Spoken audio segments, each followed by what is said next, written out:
पाकिस्तान में करप्शन मजीद इजाफा हो चुका है और करप्शन परसेप्शन इंडेक्स में पाकिस्तान का स्कोर 2 दर्जा तनज़्ज़ुली के बाद 29 से 27वें नंबर पर आ गया।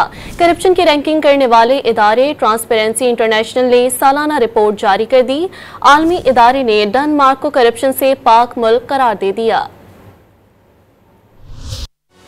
दुनिया भर में करप्शन की रैंकिंग करने वाले इदारे ट्रांसपेरेंसी इंटरनेशनल ने गुज़श्ता साल की रिपोर्ट जारी कर दी, जिसके मुताबिक पाकिस्तान में साल 2024 में करप्शन में इजाफा हुआ। मुल्क की मजमूई रैंकिंग में 2023 के मुकाबले में 2 दर्जे तनज़्ज़ुली हुई। पाकिस्तान ज्यादा करप्ट मुल्कों की फहरिस्त में 135वें नंबर पर चला गया। गुज़श्ता साल इस साल की रैंकिंग 133 रिपोर्ट की गई। इसी तरह करप्शन परसेप्शन इंडेक्स में पाकिस्तान 29वें नंबर से 27वें नंबर पर आ गया। सूडान और सोमालिया को दुनिया में सबसे ज्यादा करप्शन वाले ममालिक में शामिल किया गया।